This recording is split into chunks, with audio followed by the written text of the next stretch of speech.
Hello friends, എല്ലാവർക്കും നമസ്കാരം. നിങ്ങളേവരും കാത്തിരിക്കുന്ന രേവതിയുടെയും സച്ചിയുടെയും ഇന്നത്തെ വിശേഷത്തിലേക്ക് എല്ലാ കൂട്ടുകാർക്കും സ്വാഗതം. എല്ലാവർക്കും നല്ലൊരു ദിവസം ആശംസിച്ചുകൊണ്ട് തന്നെ നമുക്ക് ഇന്നത്തെ സൂപ്പർ ഹിറ്റ് വിശേഷത്തിലേക്ക് കിടക്കാം.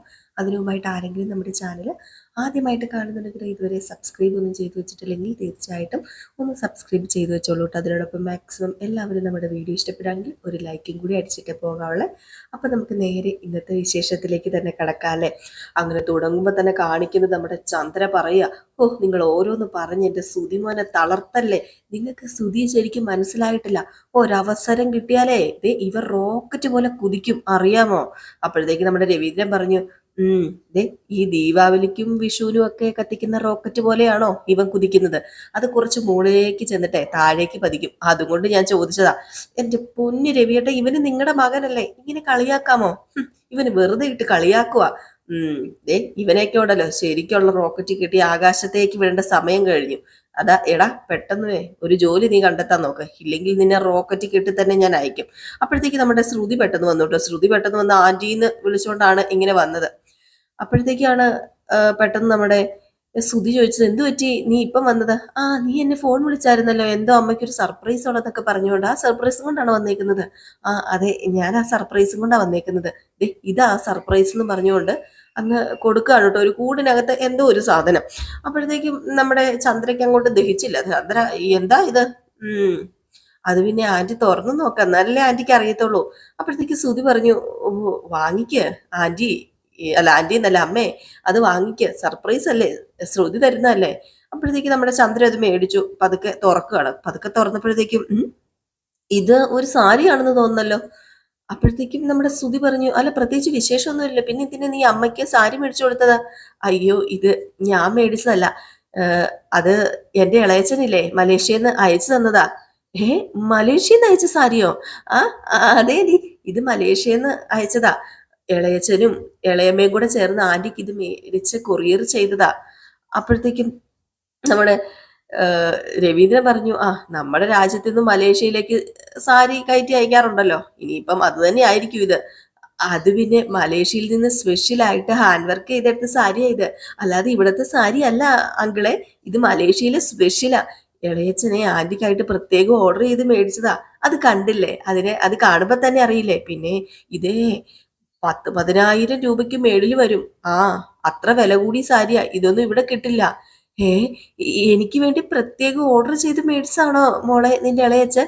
ആ ആ അതെ ആന്റി, ഈ കളർ ആന്റിക്ക് ഏറ്റവും ഇഷ്ടം ഞാൻ ഇളയച്ചനോട് പറഞ്ഞിരുന്നു. ആന്റി ഇതൊന്ന് വെച്ച് നോക്കിയേ എന്ന് പറഞ്ഞുകൊണ്ട് ആ സാരി ഇങ്ങനെ എടുത്ത് ഇങ്ങനെ നമ്മുടെ ചന്ദ്രയുടെ ആ ഒരു സൈഡിലേക്കൊക്കെ ഇങ്ങനെ വെച്ച് നോക്കുകയാണ് കേട്ടോ. വാവ്, സൂപ്പർ, ആന്റിക്ക് നല്ല കറക്റ്റ് ആയിട്ട് ചേരുന്നുണ്ട്. അയ്യോ, ഇതെന്താ ഇത്ര മാച്ചിങ്? ശ്രുതി നോക്കിക്കേ, പിന്നെ ശ്രുതി നന്നായിട്ട് ചേരുന്നുണ്ട് എന്നിങ്ങനെ ശ്രുതിയും പറഞ്ഞു. അപ്പോഴത്തേക്ക് നമ്മുടെ ചന്ദ്രയ്ക്ക് അങ്ങോട്ട് സുഖിച്ചു. ചന്ദ്ര പറഞ്ഞു, എനിക്ക് ഏത് കളറും ചേരും. ഇത്രയും നാളും നമ്മുടെ നാട്ടിലെ സാരിയാണ് ഞാൻ ഉടുത്തിരുന്നത്, ഇനി മലേഷ്യൻ സാരി ഉടുക്കാലോ. എനിക്കിഷ്ടായി ശ്രുതി, നന്നായിട്ടുണ്ട് മലേഷ്യൻ സാരി. ഓ, എല്ലാവരെയും ഒന്ന് കാണിക്കണം. മലേഷ്യയിലെ സാരി ഇവിടെ ആരും ഉടുക്കാറൊന്നുമില്ലല്ലോ. എനിക്ക് മാത്രമേ ഉള്ളൂ മലേഷ്യൻ സാരി. ഈ പ്രദേശത്ത് എല്ലാവരും ഒന്ന് ഇട്ട് കാണിക്കണം എന്നൊക്കെ ഇങ്ങനെ പറയാണ്. അപ്പോഴത്തേക്ക് പതുക്കെ മണത്തൊക്കെ നോക്കുകയാണ് കേട്ടോ നമ്മുടെ ചന്ദ്ര. ഇവിടെ എന്താ ഒരു മുല്ലപ്പൂ വാസന? ഒരു മുല്ലപ്പൂ വാസന വരുന്നുണ്ടല്ലോ. അപ്പൊ നമ്മുടെ രേവതി കയറി വരിക. അപ്പൊ അതുകൊണ്ടാട്ടോ മുല്ലപ്പൂ വാസന. അപ്പോഴത്തേക്കും നമ്മുടെ ചന്ദ്ര ഇങ്ങനെ ചുറ്റും നോക്കുക. സാരിക്കല്ലല്ലോ മുല്ലപ്പൂവിന്റെ വാസന, പിന്നെ എന്തായിരിക്കും? അപ്പൊ നമ്മുടെ രേവതി കയറി വന്നു. അപ്പോഴത്തേക്കാണ് പെട്ടെന്ന് നമ്മുടെ ശ്രുതി പറഞ്ഞത്, ആന്റി മുല്ലപ്പൂ വാസന എവിടെന്നാ വന്നതെന്ന് ഇപ്പൊ മനസ്സിലായി. രേവതിയുടെ തല നിറയെ മുല്ലപ്പൂവാ. ഇവളെന്തിനാ ഇത്രയും മുല്ലപ്പൂ വെച്ചേക്കുന്നത്? ഇവക്കെന്താ വട്ടുണ്ടോ? എടി, എന്താടി ഇത് ഈ കാണുന്നത്? തല നിറച്ച് മുല്ലപ്പൂ വെച്ചേക്കാണല്ലോ, ആമത്തോട് കമത്തിയ പോലെ. പൂ മാർക്കറ്റ് അവിടെ നിന്ന് നിന്റെ തലയിലേക്ക് മാറ്റിയോ? അല്ല, എനിക്കൊരു സംശയം, അതും കൊണ്ട് ചോദിച്ചതാ. നിന്റെ കടയിലെ പൂക്കളൊന്നും വിറ്റു പോയില്ലേ? അത് മുഴുവൻ എടുത്ത് നിന്റെ തലയിൽ ചൂടിക്കൊണ്ട് വന്നിരിക്കുകയാണോ? എന്തൊരു നാറ്റം. അപ്പോഴത്തേക്കാണ് നമ്മുടെ രവീന്ദ്രൻ പറഞ്ഞു, അവള് പൂ ചൂടിയത് നിനക്കെന്താ? ഇത് നാറ്റമല്ലല്ലോ, നല്ല വാസനയല്ലേ. അപ്പൊ രേവതി പറഞ്ഞു, ഇതെന്റെ ഭർത്താവ് മേടിച്ച് എന്റെ തലയിൽ ചൂടി തന്നതാ. അപ്പോഴത്തേക്ക് രേവതി അല്ല സച്ചി പെട്ടെന്ന് വന്നിട്ട്, അച്ഛാ ഒന്ന് പുറത്തേക്ക് വന്നേ, എല്ലാരും വാ എല്ലാരും പുറത്തേക്ക് വന്നേ, പൗഡർ എടുത്തി വാ. എടാ സോഡാ കുപ്പി, നീയും വാ. എന്തിനാടാ പുറത്തേക്ക് വിളിക്കുന്നത്?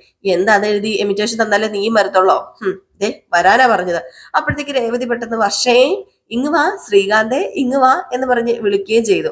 അങ്ങനെ നമ്മുടെ രവീന്ദ്രനെ വിളിച്ചുകൊണ്ട് സച്ചി ആദ്യം വെളിയിലേക്ക് പോയി. പുറകെ എല്ലാവരും പോവുകയാണ് കേട്ടോ. അപ്പൊ വർഷ വന്നിട്ട് എന്തിനാ വിളിച്ചതെന്ന് ചോദിച്ചപ്പം എല്ലാവരും ഒന്ന് പുറത്തേക്ക് വാ ആദ്യം. ചന്ദ്ര പറഞ്ഞു എന്താ പുറത്തുള്ളത് ഇതിന് മാത്രം കാണാന്? രവീന്ദ്രൻ പറഞ്ഞു ചെന്ന് നോക്കിയാലല്ലേ കാണാൻ പറ്റത്തുള്ളൂ, വാ എല്ലാവരും വാ, വന്നേ എല്ലാവരും പുറകെ എന്റെ പുറകെ വാ എന്ന് പറഞ്ഞ് എല്ലാവരും കൂടെ ചെല്ലുകയാണ്. ഏതായാലും ഗേറ്റിന്റെ അപ്പുറത്താട്ടോ വണ്ടി ഇട്ടിരിക്കുന്നത്. അങ്ങനെ ഇവര് നടന്ന ഗേറ്റിന്റെ അവിടെ ചെന്നു. അപ്പോഴത്തേക്ക് രവീന്ദ്രന് വല്ലാത്തൊരു സർപ്രൈസ് ആകൂല്ലോ. കാരണം രവീന്ദ്രനെ ഏറ്റവും നന്നായിട്ട് ഇഷ്ടപ്പെടുന്നത് വണ്ടി മേടിച്ചെന്ന് അറിയുമ്പോൾ. അപ്പൊ രവീന്ദ്രൻ പതുക്കെ ഇങ്ങനെ ചെന്ന് നോക്കുകയാണ് കേട്ടോ. ഗേറ്റ് അങ്ങ് പതുക്കെ അങ്ങ് തുറന്നു കേട്ടോ. ഗേറ്റ് അങ്ങ് തുറന്നപ്പോഴല്ലേ ഞെട്ടിപ്പോയത്. ദേ കിടക്കുന്ന കാറ്. ഈ കാറ് കണ്ടത് എല്ലാവരും ഒന്ന് ഞെട്ടുകയാണ്. അപ്പോഴത്തേക്കും നമ്മുടെ ചന്ദ്രയ്ക്ക് അത്രയ്ക്ക് ബോധിച്ചിട്ടൊന്നുമില്ല. ചന്ദ്ര ഓർക്കുന്നത് വാടകക്കാരായിരിക്കുന്ന, ജസ്റ്റ് എല്ലാവരും അങ്ങനെ ഓർക്കും നമ്മുടെ സച്ചി വാടകക്കാരായിരിക്കും ഓടിക്കുന്നതെന്നാ. അപ്പൊ സച്ചി പറഞ്ഞു കാണ് എല്ലാവരും കുളിർക്കെ ദേ കാറ് കാണ്. അപ്പോഴത്തേക്ക് നമ്മുടെ സുതി പറഞ്ഞു ഇതെന്താടാ, ഞങ്ങൾ ഇതിനു മുമ്പ് കാറ് കണ്ടിട്ടില്ലേ, ഈ കാറ് കാണിച്ചു തരാനാണോ നീ ഇത്രയും ബിൽഡപ്പ് കൊടുത്തത്? കഷ്ടമുണ്ട്. ദേ അച്ഛ ഇത് ആരുടെ കാറാന്ന് അച്ഛൻ അറിയോ എന്ന് സച്ചി ചോദിച്ചു. അപ്പൊ രവീന്ദ്രൻ പറഞ്ഞു ഇല്ല എനിക്കറിയില്ല. അപ്പോഴത്തേക്കാണെങ്കിൽ നമ്മുടെ ചന്ദ്ര പറഞ്ഞു എന്റെ വീടിന്റെ ആധാരം പണയം വെച്ച് ആ ഒരു കാറ് വിറ്റ് തൊലച്ചില്ലേ, ഓട്ടോ മതിയാക്കി ആരുടെയെങ്കിലും കാറ് വാടകയ്ക്ക് എടുത്തിട്ടുണ്ടായിരിക്കും. ഓ നീ ഓടിച്ചോ, അതിപ്പോ ഞങ്ങളെ വിളിച്ച് കാണിച്ചിട്ട് എന്തിനാ? നിനക്കൊക്കെ വാടകക്കാർ ഓടിക്കാനുള്ള യോഗവേ ഉള്ളൂ, അതേ പറഞ്ഞിട്ടുള്ളൂ. അപ്പൊ നമ്മുടെ സജ്ജി പറഞ്ഞു ഇതേ വാടകക്കാരല്ലച്ചാ, ഇതെന്റെ സ്വന്തം കാറാ. ഞെട്ടിപ്പോയിട്ടോ സുധിയും ശ്രുതിയും ചന്ദ്രയും. സ്വന്തം കാറോ? അപ്പൊ സച്ചി പറഞ്ഞു സ്വന്തം കാറ്, സച്ചിയുടെ സ്വന്തം കാറ്. അപ്പോഴത്തേക്കും സുധിയും ശ്രുതിയും അങ്ങോട്ടും ഇങ്ങോട്ടും പരസ്പരം നോക്കുകയാണ് കേട്ടോ. അപ്പൊ രേവതിയുടെ കയ്യിലേക്ക് അങ്ങ് നമ്മുടെ സച്ചി പിടിച്ചു. എന്നിട്ട് ചേർത്ത് ഇങ്ങനെ പിടിച്ചിട്ട് പറഞ്ഞു ഇതേ എന്റെ ഭാര്യ രേവതി എനിക്ക് മേടിച്ചു തന്ന എന്റെ സ്വന്തം കാറ്. അയ്യോ ഒന്നും കൂടെ നമ്മുടെ ചന്ദ്രയുടെ ചങ്കിലി ഇടുത്തി വീഴില്ലേ. രേവതി മേടിച്ച കാറോ? ആരാണേലും അതിശയിച്ചു പോകൂലേ. അങ്ങ് വിശ്വസിക്കാൻ പറ്റുന്നില്ല നമ്മുടെ ചന്ദ്രയ്ക്ക്. അപ്പോഴത്തേക്കും പെട്ടെന്ന് നമ്മുടെ ചന്ദ്ര പറഞ്ഞു ഓ അത് കള്ളം. അപ്പോഴത്തേക്കും രവീന്ദ്രനല്ല നമ്മുടെ രേവതി പറഞ്ഞു സച്ചേട്ടൻ പറഞ്ഞത് സത്യ അച്ഛ. ഇവന് കാറ് മേടിച്ചു കൊടുക്കാനോ? ഞാനിത് വിശ്വസിക്കത്തില്ല. അമ്മ ഇത് വിശ്വസിക്കണ്ട അച്ഛ. രേവതി എന്നെ ക്ഷേത്രത്തിൽ കൂട്ടിക്കൊണ്ട് പോയി ഇത് നിങ്ങൾക്ക് ഞാൻ മേടിച്ച കാറാണെന്ന് പറഞ്ഞ് കാറിന്റെ കീ എനിക്ക് തന്നു. അപ്പോഴും എനിക്ക് വിശ്വസിക്കാൻ പറ്റില്ല കേട്ടോ. സത്യമായിട്ട് ഞാൻ ഞെട്ടിപ്പോയി. അത് വല്ലാത്ത സർപ്രൈസ് ആയിരുന്നു കേട്ടോ. ഇതുപോലൊരു സർപ്രൈസ് ആരും എനിക്ക് തന്നിട്ടില്ല. എന്നോട് മുന്നേ ഇതിനെ കുറിച്ച് സൂചിപ്പിച്ചു പോലുമില്ല. അപ്പോഴത്തേക്ക് നമ്മുടെ ശ്രുതി അയ്യോ ഇന്ന് വലിയ സർപ്രൈസ് ആയി പോലും എന്റെ ഈശ്വര. അപ്പൊ നമ്മുടെ ശ്രുതി ആണെങ്കിൽ എന്ന് വെച്ചോണ്ടിരിക്കാം. രവീന്ദ്രന്റെ അപ്പം വണ്ടിയുടെ അടുത്തേക്ക് ചെല്ലുകയാണ് കേട്ടോ. വണ്ടിയുടെ അടുത്തേക്ക് എന്നിട്ട് വണ്ടിയൊക്കെ ചുറ്റും ഒന്ന് നോക്കുകയാണ്. നോക്കിയിട്ട് മോനെ നല്ല അടിപൊളി വണ്ടിയാണല്ലോ, സൂപ്പർ വണ്ടിയാണല്ലോ. ഇത് സെക്കൻഡ് ഹാൻഡ് വണ്ടിയാന്ന് പറയത്തേ ഇല്ല കേട്ടോ, പുതിയ വണ്ടിയാ, നന്നായിട്ടുണ്ട്, എനിക്ക് ഇഷ്ടപ്പെട്ടു എന്ന് പറഞ്ഞു കേട്ടോ. അപ്പൊ ചന്ദ്രയും വന്നിങ്ങനെ ദഹിക്കാത്ത പോലെ ഇങ്ങനെ നോക്കിക്കൊണ്ട് നിൽക്കുകയാണ് കേട്ടോ. അപ്പൊ ചന്ദ്ര പറഞ്ഞു ഓ ഇതിന് എന്ത് വില വരും? അത് പിന്നെ 10 ലക്ഷം രൂപ. 10 ലക്ഷമോ? 10 ലക്ഷം കേട്ടിട്ടില്ലേ? 10 ലക്ഷം രൂപ വില വരും. 10 ലക്ഷം രൂപ വില വരുവോ? ഓ പിന്നെ ഇത് പുതിയ കാറൊന്നുമല്ല, സെക്കൻഡ് ഹാൻഡ് കാറല്ലേ, അതിന് 3 ലക്ഷം രൂപ കാണും, അതല്ലേ? കാറിന്റെ വില 1 ലക്ഷം ആയിക്കോട്ടെ. എടാ ക്രാപ്പാ, എന്റെ ഭാര്യ അധ്വാനിച്ച് ഉണ്ടാക്കിയ പൈസയും കൊണ്ട് എനിക്ക് മേടിച്ചു തന്ന കാറാ. അതെ എനിക്ക് വില മതിക്കാനാകാത്ത സ്വത്ത. അല്ല നിന്റെ കെട്ടിയോള് മലേഷ്യയിലെ വലിയ പണക്കാരിയാണെന്നാണല്ലോ പറയുന്നത്. എന്താടാ നിനക്ക് മേടിച്ചു തന്നത്? എന്തെങ്കിലും നിനക്ക് മേടിച്ചു തന്നിട്ടുണ്ടോ? ഈ ജന്മം അവള് നിനക്ക് കാറ് പോയിട്ട് കാറിന്റെ ഒരു ടോയ് പോലും മേടിച്ചു തരത്തില്ല, അതിന് അവക്ക് പറ്റത്തില്ല. അപ്പോഴത്തേക്ക് നമ്മുടെ ശ്രുതിക്ക് ദേഷ്യം വന്നിട്ടോ. ശ്രുതി ആണെങ്കിൽ എന്ന് പറഞ്ഞിങ്ങനെ നിൽക്കുക. അതിനിടയിൽ നമ്മുടെ സച്ചി പറഞ്ഞു നിനക്ക് സ്വന്തമായിട്ട് മേടിക്കാനും പറ്റത്തില്ല, നിന്റെ ഭാര്യ തൊട്ട് നിനക്ക് മേടിച്ചും തരത്തില്ല, അല്ലെങ്കിലും ജോലിയില്ലാത്ത നീ എങ്ങനെ കാറ് മേടിക്കും? അപ്പോഴത്തേക്ക് നമ്മുടെ ശ്രുതി ആണെങ്കിൽ വല്ലാത്ത രീതിയിൽ പരിങ്ങി അങ്ങ് മാറി നിൽക്കുകയാണ് കേട്ടോ. അപ്പൊ നമ്മുടെ ചന്ദ്ര പറഞ്ഞു കാറിന് എത്ര ലക്ഷമെങ്കിലും ആവട്ടെ, അല്ല പെട്ടെന്ന് കാറ് മേടിക്കാൻ എവിടെന്നാ പൈസ? അത് പിന്നെ നിങ്ങളുടെ പേരിട്ട ഒരു പൂക്കട ഉണ്ടല്ലോ രേവതിക്ക്, ആ പൂക്കടയിൽ നിന്ന് കിട്ടിയ ലാഭം കൊണ്ട് രേവതി മേടിച്ച കാറാണിത്. 500 പൂമാല കെട്ടിക്കൊടുത്തേ എന്റെ രേവതി. അപ്പൊ വർഷ പെട്ടെന്ന് ഇങ്ങോട്ട് വന്നിട്ട് പറഞ്ഞു ചേച്ചി അന്ന് പകലും രാത്രിയും ഉറക്കമൊളച്ച് മാല കെട്ടിയതിൽ നിന്ന് മേടിച്ച പ്രോഫിറ്റ് ആണോ ഇത്? അതെ. ആ പ്രോഫിറ്റ് കൊണ്ട് ചേച്ചിയുടെ കടയൊന്ന് ഡെവലപ്പ് ചെയ്യായിരുന്നില്ലേ? കാറ് മേടിക്കണമായിരുന്നോ? അതല്ലല്ലോ മുഖ്യം. ഇപ്പം മുഖ്യം എന്റെ സച്ചേട്ടന് സ്വന്തമായിട്ടൊരു കാറ് വേണം, അതാണ് എനിക്ക് മുഖ്യം. കാറ് ഓടിച്ച് കിട്ടുന്ന പൈസയിൽ മിച്ചം പിടിച്ച് എനിക്ക് സച്ചേട്ടൻ തന്നെ കട ഡെവലപ്പ് ചെയ്ത് തരും. അപ്പൊ നമ്മുടെ സച്ചി പറഞ്ഞു അച്ഛാ പൂ കെട്ടുന്നവൾ എന്നൊക്കെ പറഞ്ഞ് രേവതിനെ ചിലവർ പരിഹസിക്കാറുണ്ടല്ലോ. അവർക്കൊക്കെ ഉള്ള മറുപടിയാ ഇത്. എന്റെ ഭാര്യനെ ഇനി പൂ കെട്ടുന്നവളെന്ന് ആരും പറഞ്ഞു പോവരുത്. ദേ, പൂ കെട്ടുന്നവളാണെങ്കിലും കാറ് മേടിക്കാൻ കഴിവുള്ളവളാണെന്ന് രേവതി തെളിയിച്ചില്ലേ? അപ്പൊ ഇനി ആരും എന്റെ രേവതിയെ അങ്ങനെ കുറച്ച് കാണണ്ട. അപ്പൊ രവീന്ദ്രൻ വന്നിട്ട് പറഞ്ഞു, സന്തോഷമായി മക്കളെ, ഒരുപാട് സന്തോഷമായി. 4 പേർക്ക് നല്ലത് ചെയ്താൽ നമ്മുടെ ജീവിതത്തിൽ നമ്മൾ അറിയാതെ നല്ലത് വരും എന്നൊക്കെ ഇങ്ങനെ പറഞ്ഞു കേട്ടിട്ടുണ്ട്. അതുകൊണ്ടാ നല്ലത് നമ്മുടെ ജീവിതത്തിൽ വരുന്നത്. സച്ചി, നിനക്ക് എന്നും നിനക്ക് എന്നും നല്ലത് മാത്രമേ വരത്തുള്ളൂ. നീ നിന്റെ കൂടെ ഉള്ളവർക്ക് നല്ലതല്ലേ ചെയ്യുന്നത്. അതുകൊണ്ടാണ് നിന്നിലും നല്ലത് വന്ന് ചേരുന്നത്. പിന്നെ നിന്റെ കൂടെ നിന്റെ ഭാര്യ ഉണ്ടല്ലോ, രേവതി മോളെ നിനക്ക് ഭാര്യയായിട്ട് കിട്ടിയതും തന്നെ ഒരു നല്ലതാ. അത് നിന്റെ ഭാഗ്യവാ. ഞാനിനി എപ്പോഴും പറയുന്നില്ല, ആരും കണ്ണ് തട്ടാതിരിക്കട്ടെ, നിങ്ങൾക്ക് കണ്ണ് തട്ടാതിരിക്കട്ടെ. അതെ, ദേ പിന്നെ വേറൊരു സ്പെഷ്യൽ ഉണ്ട് കേട്ടോ, എല്ലാരും ഇങ്ങ് വന്നേ എല്ലാരും വന്നേ ഇങ്ങ് പറയാം. അപ്പോഴത്തേക്ക് ശ്രുതി പറഞ്ഞു, ഇനി എന്ത് സ്പെഷ്യലാ, എനിക്കൊന്നും മനസ്സിലാവുന്നില്ലല്ലോ. വാമേ എന്ന് പറഞ്ഞ് നമ്മുടെ ചന്ദ്രനെ കൂട്ടിക്കൊണ്ട് പോവുകയാണ്. അപ്പം പുറകോശത്തേക്ക് ചെന്നിങ്ങനെ കൈ കൊത്തി പിടിച്ചേക്കാണ് കേട്ടോ. എന്തിനാ പേരെഴുതിയേക്കുന്ന കാണിക്കാനാ. അങ്ങനെ പുറകോശത്ത് ഇങ്ങനെ കൈ കൊത്തി പിടിച്ചു. അപ്പോഴത്തേക്കും രവീന്ദ്രൻ ചോദിച്ചു, നീ എന്താ ഈ കൈ കൊണ്ട് മറച്ചു പിടിച്ചേക്കുന്നത്? ദേ നോക്കിക്കേ, ടെണ്ടടേന്ന് കാണിച്ചു. അപ്പോഴത്തേക്കും SR എന്നുള്ള ആ ഒരു ലെറ്റർ ഇങ്ങനെ കണ്ടുട്ടോ, 2 ലെറ്റർ. അപ്പോഴത്തേക്കും ഇവർക്കാർക്കും മനസ്സിലായത്. ഇവര് ചോദിച്ചു, ഇതെന്താ SR, ഇതിനെന്താ പ്രത്യേകത ഇരിക്കുന്നത്? അതെന്താ, എനിക്കൊന്നും മനസ്സിലാവുന്നില്ലല്ലോ. അത് പിന്നെ രേവതിയുടെയും എന്റെയും പേരിന്റെ ആദ്യത്തെ അക്ഷരം, സച്ചിയുടെ എസും ആറിന്റെ രേവതിയും. എങ്ങനെയുണ്ട് ഞങ്ങളുടെ ഐഡിയ? ഞാൻ പറഞ്ഞതാ രേവതിയുടെ പേരിടാന്ന്. അപ്പൊ രേവതി സമ്മതിച്ചില്ല. പിന്നെ ഞാന് ഓർത്തു ഇതാവുമ്പോ പിന്നെ കുഴപ്പമില്ലല്ലോ, ഞങ്ങളുടെ 2 പേരുടെയും പേരുണ്ടല്ലോ. അതുകൊണ്ടാണ് 2 പേരുടെയും പേരിന്റെ ആദ്യത്തെ അക്ഷരം എഴുതിയത്. എങ്ങനെയുണ്ട് അച്ഛ, സൂപ്പറാണോ? കൊള്ളാം മോനെ, സൂപ്പർ മോനെ, നന്നായിട്ടുണ്ട്. ഇത് തന്നെയാ നല്ലത്. അപ്പൊ നമ്മുടെ ചന്ദ്ര വീണ്ടും അവിടെ നിന്ന് ദീർഘശ്വാസം വിടുവാണ് കേട്ടോ. ഇതിങ്ങനെ വിട്ടാൽ ശരിയാവില്ല എന്റെ ഈശ്വരാ, എന്റെ ഭഗവാനെ. ഇവളുടെ പൂക്കട തകർത്തില്ലെങ്കിൽ ഇതല്ല, ചിലപ്പോ ഇതിനപ്പുറം കാണേണ്ടി വരും. പിന്നെ നമ്മുടെ ചന്ദ്ര നേരെ ശ്രുതിനെ നോക്കി ദീർഘശ്വാസം വിടുക. ശ്രുതി നോക്കിയപ്പോഴത്തേക്കും ചന്ദ്ര ഇങ്ങനെ ശ്രുതിനെ തന്നെ നോക്കാണ് കേട്ടോ. കാരണം വേറൊന്നുമല്ല, നമ്മുടെ രേവതിക്ക് ഇതൊക്കെ ചെയ്യാൻ പറ്റുമെങ്കിൽ ശ്രുതിക്കും ഇതൊക്കെ ചെയ്യാൻ പറ്റൂലോ എന്നുള്ള രീതിയിലാണ് സത്യം പറഞ്ഞിട്ട് ചന്ദ്ര നമ്മുടെ ശ്രുതിനെ നോക്കുന്നത്. അങ്ങനെ ശ്രുതി മാറി നിൽക്കുമ്പോഴത്തേക്കും പെട്ടെന്ന് നമ്മുടെ ചന്ദ്ര വന്നിട്ട്, എടി ശ്രുതി, ഈ വീട്ടിൽ നടക്കുന്നതൊക്കെ നീ കാണുന്നുണ്ടല്ലോ. ആ പൂക്കാരി സച്ചിക്ക് കാറ് മേടിച്ചു കൊടുത്തു. ആ കാറ് ഇവിടെ കൊണ്ടുവന്ന് കാണിച്ച് അവർ ആഘോഷിക്കുക. ഇതൊക്കെ കാണുമ്പം എന്റെ കാലിൽ നിന്ന് ഇങ്ങനെ പെരുത്തു വരിക. ദേ നിനക്കിതൊക്കെ ചെയ്തുകൂടെ? അല്ല ആന്റി എന്താ ഈ പറയുന്നത്? ആ ആന്റി, രേവതി അലമാരയിൽ നിന്ന് ക്യാഷ് എടുത്തോണ്ട് പോയില്ലേ, അത് കാറ് മേടിക്കാനായിരുന്നു.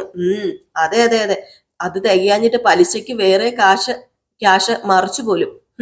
കാറ് വിറ്റ് നടന്നവൻ ഓട്ടോ ഓടിക്കാൻ തുടങ്ങിയപ്പം അത് അവളുടെ സമയദോഷം കൊണ്ടാണെന്നാ ഞാൻ കരുതിയത്. എന്നിട്ടിപ്പൊ കണ്ടില്ലേ, ദേ അവൾ ആരാ മോള്, അവള് പൂ കെട്ടി വിറ്റ കാശും കൊണ്ട് പഴയതിനേക്കാളും നല്ല കാറ് മേടിച്ചു കൊടുത്തിരിക്കുന്നു. അയ്യോ, എനിക്കിത് കണ്ടിട്ട് സഹിക്കാൻ പറ്റുന്നില്ല. ഞാൻ ഒരിക്കലും ഇത് കണ്ട് സഹിക്കില്ല. ഒരു പരഗതി ഇല്ലാത്ത വീട്ടിൽ നിന്ന് വന്നിട്ട് പോലും അവള് വേണ്ടി ഇങ്ങനെയൊക്കെ ചെയ്യുന്നുണ്ടല്ലോ എന്ന് ഓർക്കുമ്പോഴാ എനിക്കങ്ങോട്ട് പെട്ടെന്നങ്ങോട്ട് പറയുന്നില്ല. അപ്പോഴത്തേക്കും പെട്ടെന്ന് നമ്മുടെ ശ്രുതി മനസ്സുകൊണ്ട് വിചാരിക്കുക, എന്റെ ഈശ്വര, ഇവര് കറങ്ങി ചുറ്റി എന്റെ മണ്ടയിലേക്കാ വരുന്നതെന്നാ തോന്നുന്നത്. അതെ, ഒരു കാര്യം പറയട്ടെ ശ്രുതി, പഠിപ്പും യോഗ്യതയും ഇല്ലാത്ത തല്ലുകൊള്ളിയാണെങ്കിൽ എന്താ ഇപ്പം, അവനെ സഹായിക്കാൻ ചുറ്റുമുള്ളവർക്ക് ഭയങ്കര ഇതാ. പക്ഷേ എന്റെ സുതിമോന് പഠിപ്പും ഡിഗ്രിയൊക്കെ ഉണ്ടെന്ന് പറഞ്ഞിട്ട് എന്താ പ്രയോജനം? സൽസ്വഭാവിയായ എന്റെ മോനെ പിടിച്ചു കയറ്റാൻ ആരും ഇല്ലാതായി പോയി. സ്വന്തം ഭാര്യ പോലും പിടിച്ചു കയറ്റില്ല. ആരോട് പറയാനാ? അനുഭവിക്കാനും വേണം ഒരു യോഗം. അല്ല ആന്റി എന്താ ഈ പറയുന്നത്?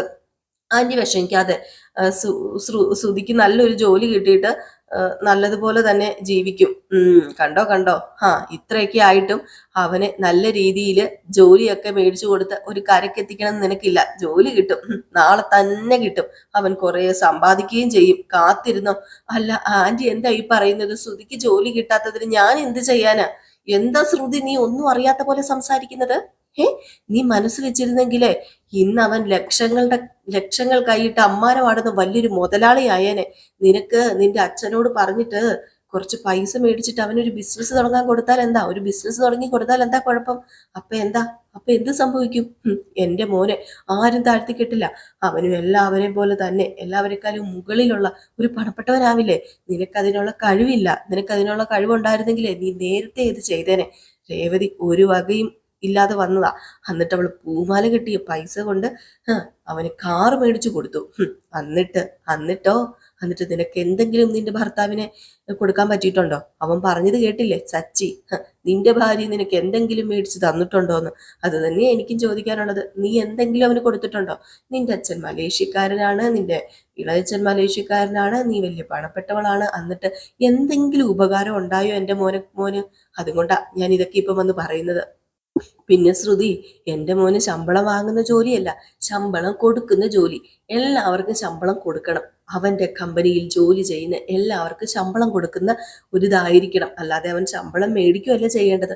അതാ എൻ്റെ മോൻ്റെ ആഗ്രഹം. എൻ്റെ മോൻ്റെ ആഗ്രഹം മാത്രമല്ല കേട്ടോ, എൻ്റെ ആഗ്രഹവും അത് തന്നെയാ. അതിനെത്രയും വേഗം നീ ഒരു വഴി കാണണം, കണ്ടേ പറ്റൂ. അയ്യോ ആൻറ്റി എന്താ ഈ പറയുന്നത്? ഞാൻ എങ്ങനെ വഴി കാണാനാ? വഴി കാണാനുള്ള വഴി ഞാൻ നിനക്ക് പറഞ്ഞു തരാം. ഞാൻ പറഞ്ഞല്ലോ, ഇനിയിപ്പോ പറയാനില്ലല്ലോ. ദേ, സ്റ്റാർട്ടിങ് പ്രോബ്ലം ഉള്ള കാറിനെ ആരെങ്കിലും ചേർന്ന് തള്ളിവിട്ടാല് പെട്ടെന്ന് സ്റ്റാർട്ട് ആകുന്ന നീ കണ്ടിട്ടുണ്ടല്ലോ. ശ്രുതിയുടെ കാര്യവും അങ്ങനെ തന്നെയാ. ഒരു ചെറിയ സ്റ്റാർട്ടിങ് ട്രബിൾ, ആരെങ്കിലും ഒന്ന് ചെറുതായിട്ട് തള്ളിവിട്ടാല് സ്റ്റാർട്ടായി റോക്കറ്റ് പോലെ എൻ്റെ മോൻ കുതിക്കും. അല്ല ആന്റി എന്താ ഈ പറയുന്നത്? ഞാൻ പറയുന്നത് മനസ്സിലായില്ലേ? നേരത്തെ പറഞ്ഞതുപോലെ നിന്റെ അച്ഛനോട് പോയി സംസാരിച്ച് സുധിയുടെ കാര്യത്തിൽ ഒരു തീരുമാനം ഉണ്ടാക്കണം. അവന് ബിസിനസ് തുടങ്ങാനുള്ള പൈസ എങ്ങനെയെങ്കിലും ഒപ്പിച്ചു കൊടുക്കണം, കൊടുത്തേ പറ്റൂ. അത് ചെയ്യുക തന്നെ വേണം. അത് പിന്നെ അച്ഛൻ ടൂറിലായിരിക്കും, ഞാൻ എങ്ങനെ സംസാരിക്കും? അയ്യോ, പിന്നെ ഇത്രയും വലിയ പണക്കാരൻ ടൂറിന് പോകുമ്പോ എന്താ കയ്യിൽ ഒരു കുഞ്ഞു മൊബൈൽ ഫോൺ എങ്കിലും ഉണ്ടാവുമല്ലോ. ഒരുപാട് ബിസിനസ് ഉള്ള ആളല്ലേ. അപ്പൊ പിന്നെ ഒരുപാട് ആളുകളോട് സംസാരിക്കേണ്ടി വരുമല്ലോ. ഇത് നല്ല കൂത്ത്. നീ വിളിച്ചാൽ നിന്നോട് സംസാരിക്കും. വിളിക്ക ഇപ്പൊ തന്നെ വിളിക്ക. ഇപ്പൊ തന്നെ നീ നിന്റെ അച്ഛനെ വിളിച്ച് സംസാരിച്ചേ പറ്റൂ. എന്നിട്ട് ശ്രുതിക്ക് ഒരു ബിസിനസ് തുടങ്ങാനുള്ള എല്ലാ ഏർപ്പാടും ചെയ്തു കൊടുക്കണം. അതിനി വേണം, ഉടനെ തന്നെ വേണം. അല്ല ആന്റി, ഞാനിപ്പം എങ്ങനെയാ? അല്ലെങ്കിൽ വേണ്ട, ഞാൻ നിന്റെ അങ്കിളിനോട് സംസാരിക്കാം, നിന്റെ ഇളയച്ചനോട്. വിളിക്ക ഇപ്പൊ തന്നെ വിളിക്കണം. അത് പിന്നെ ഇപ്പൊ വിളിച്ച അങ്കിളും തിരക്കിലായിരിക്കും. അതൊന്നും പറഞ്ഞാൽ പറ്റില്ല, ഇപ്പൊ തന്നെ വിളിക്കണം. എനിക്ക് സാരി മേടിച്ച് പാഴ്സൽ അയക്കാനൊക്കെ അദ്ദേഹത്തിന് സമയമുണ്ടല്ലോ. അപ്പൊ അദ്ദേഹത്തിന് എന്നോട് സംസാരിക്കാനുള്ള സമയം ഉണ്ടാവും. അത് പിന്നെ ആന്റി, അങ്കിളിനെ ഞാൻ ആദ്യം വിളിച്ച് സംസാരിക്കാം എന്ന് പറയുന്നതല്ലാതെ നീ ഇതുവരെ സംസാരിച്ചില്ലല്ലോ. സംസാരിക്കുന്നത് ഞാൻ കണ്ടിട്ടുമില്ലല്ലോ. ഇല്ല ആന്റി, ഉറപ്പായിട്ടും ഇന്ന് ഞാൻ സംസാരിക്കും. ഉറപ്പാ, ഇന്ന് തന്നെ ഇപ്പൊ തന്നെ സംസാരിച്ച് തീരുമാനമാക്കണം. ഞാൻ വിളിച്ച് സംസാരിച്ച് തീരുമാനമാക്കിക്കോളാം. സുധിയെ സഹായിക്കാനും പറയാം. പോരെ ആന്റി? ഇങ്ങനെ പറഞ്ഞാ പോരാ, പ്രവൃത്തിയിലും കാണണം എന്നിങ്ങനെ പറഞ്ഞിട്ട് ചന്ദ്ര അങ്ങ് തിരിഞ്ഞു പോകാൻ തുടങ്ങിയിട്ട് വീണ്ടും തിരിച്ചു വന്നിട്ട്, ശ്രുതി, ഞാനിതൊക്കെ പറയുന്നതേ എനിക്ക് വേണ്ടിയല്ല, നിനക്കും നിന്റെ ഭർത്താവിനും വേണ്ടിയാ. നിന്റെയും ശ്രുതിയുടെയും നല്ല ഭാവിക്ക് വേണ്ടിയാ. അത് നീ മനസ്സിലാക്കിക്കോ. അത് മനസ്സിലാക്കി പ്രവർത്തിച്ചാൽ നിനക്ക് കൊള്ളാം. ഞാൻ പറഞ്ഞല്ലോ, പ്രവൃത്തിയിലും അത് കാണണം. മനസ്സിലായല്ലോ? ഇനി എന്നെ പഴയ ചന്ദ്രയാക്കാൻ നിൽക്കരുതേ എന്ന് പറഞ്ഞിട്ടാണ് നമ്മുടെ ചന്ദ്ര അവിടെ നിന്ന് പോകുന്നത്. അയ്യോ, ആകെ പെട്ടുപോയില്ലേ നമ്മുടെ ശ്രുതി. ഇനി എന്ത് ചെയ്യും എൻ്റെ ഈശ്വര, എന്ത് ചെയ്യും എൻ്റെ ഭഗവാനെ? ഇതെല്ലാം എനിക്കാണല്ലോ വരുന്നത് ലാസ്റ്റ് തലയുടെ മണ്ടയില് എന്നും പറഞ്ഞുകൊണ്ട് ഇങ്ങനെ നിൽക്കുകയാണ്. ഈ സമയത്ത് നമ്മുടെ ശ്രുതി നേരെ അടുക്കളയിലേക്ക് ചെല്ലാണ്. അപ്പൊ രേവതി അവിടെ നിന്ന് ഇങ്ങനെ എന്തൊക്കെയോ ചെയ്യുന്നുണ്ട് കേട്ടോ. അപ്പം പറഞ്ഞു, അത് പിന്നെ രേവതി, എനിക്കൊരു കോഫി തരുമോ? വല്ലാത്ത തലവേദന. അതിനെന്താ, തരാമല്ലോ, തരാം, കോഫി തരാം. അപ്പം നമ്മുടെ ശ്രുതി ചോദിച്ചു, രേവതി, ഞാനൊരു കാര്യം ചോദിക്കട്ടെ? എന്താ തലയിൽ ഇത്ര പൂ വെച്ചിരിക്കുന്നതെന്നാണോ? ഏയ്, അതൊന്നുമല്ല, അത് നിന്റെ ഭർത്താവ് വെച്ച് തന്നാണല്ലോ. അല്ല, പുതിയ കാർ എങ്ങനെ എത്തിയതെന്ന് അറിയാനാ. അത് പിന്നെ എങ്ങനെ എത്താനാ? അദ്ദേഹം ഓടിച്ചോണ്ട് വന്നതാ. അത് പിന്നെ എനിക്കറിയാലോ. എന്താ രേവതി, തമാശ പറയാണോ? ഓടിക്കാതെ കാറ് താനെ ഓടി ഇങ്ങോട്ട് വരില്ലല്ലോ. എങ്ങനെയാ മേടിച്ചതെന്നാ ഞാൻ ചോദിച്ചത്. കാശ് കൊടുത്ത്. അല്ലാതെ പിന്നെ എങ്ങനെ മേടിക്കാനാ ശ്രുതി എന്നിങ്ങനെ പറഞ്ഞു. അപ്പോഴത്തേക്കും വീണ്ടും നമ്മുടെ ശ്രുതി പറഞ്ഞു, അല്ല, ആരെങ്കിലും വെറുതെ തരുമോ? അല്ല, സെക്കൻഡ് ഹാൻഡ് മേടിച്ചാൽ പോലും 3-4 ലക്ഷം രൂപയാവൂലേ? ഏകദേശം അത്രയൊക്കെ ആകും. അല്ല, അതെങ്ങനെയാ നിനക്ക് കൊടുക്കാൻ പറ്റിയത്? എങ്ങനെയെന്ന് ചോദിച്ചാല്, മാലയ്ക്ക് ഓർഡർ ഉണ്ടായിരുന്നല്ലോ, അതിൽ നിന്ന് എടുത്തു കൊടുത്തു. അല്ല, ഇത്രയും ലക്ഷം രൂപ നിനക്ക് എങ്ങനെ കിട്ടി? ഒരു കാറ് മേടിക്കാൻ മാത്രം മാല കെട്ടി അത്രയ്ക്ക് രൂപ ഉണ്ടാക്കാൻ പറ്റുമോ? അത് പിന്നെ വലിയ ഓർഡർ ആയിരുന്നില്ലേ? 500 മാല ഉണ്ടായിരുന്നല്ലോ. 500 മാലയല്ലേ കിട്ടിയുള്ളൂ, അതിൽ നിന്ന് എന്ത് കിട്ടാനാ? ചുമ്മാ തള്ളല്ലേ? എന്താ രേവതി? ഞാൻ എന്തിനാ വെറുതെ പറയുന്നത്? മാല കെട്ടിയ ക്യാഷ് കൊണ്ട് തന്നെയാ ഞാൻ കാറ് മേടിച്ചത്. അപ്പൊ ഇത് നമ്മുടെ ശ്രുതി അല്ല വർഷ ഇങ്ങനെ കേൾക്കുന്നുണ്ട് കേട്ടോ. അപ്പൊ വർഷ ഇങ്ങനെ ഇതൊക്കെ കേട്ടിട്ട് ഇങ്ങനെ എന്തോ ഇഷ്ടപ്പെടാത്ത രീതിയിൽ ഇങ്ങനെ നിൽക്കുക. വേറൊന്നും അല്ലായിരിക്കും. കാരണം ഒരു ഭർത്താവിന് ഭാര്യ മേടിച്ചു കൊടുത്ത കാറിന്റെ വിലയും അതുപോലെ തന്നെ അതെങ്ങനെ മേടിച്ചു കൊടുത്തു എന്നൊന്നും വേറൊരാൾക്ക് ചോദിക്കുവാനുള്ള ഒരു റൈറ്റ്സും ഇല്ലല്ലോ. അപ്പൊ അതുകൊണ്ടായിരിക്കും നമ്മുടെ വർഷ ഇങ്ങനെ അന്തം വിട്ട് വന്ന് ഇങ്ങനെ നോക്കി നിൽക്കുന്നു. ഏതായാലും വർഷ നമ്മുടെ ശ്രുതിയോട് ചൂടാകുകയും ചെയ്യും കേട്ടോ. ഇതൊക്കെ നമ്മൾ എന്തിനാ ചോദിക്കുന്നത്, അത് ഭാര്യയുടെയും ഭർത്താവിന്റെ ഇടയിലുള്ള കാര്യമല്ലേ എന്ന്. അപ്പൊ ഈ ഒരു ഭാഗമൊക്കെ കാണിച്ചിട്ടാട്ടോ ഇന്നത്തെ വിശേഷം അവസാനിക്കുന്നത്. അപ്പൊ എല്ലാവരും കാത്തിരിക്കുക അടുത്ത വിശേഷത്തിനായിട്ട്. നയനിയുടെയും ആദർശിന്റെയും കഥയുമായി എത്രയും പെട്ടെന്ന് വരാട്ടോ. ലൈക്ക് അടിച്ചിട്ട് പോണേ. Tata bye bye.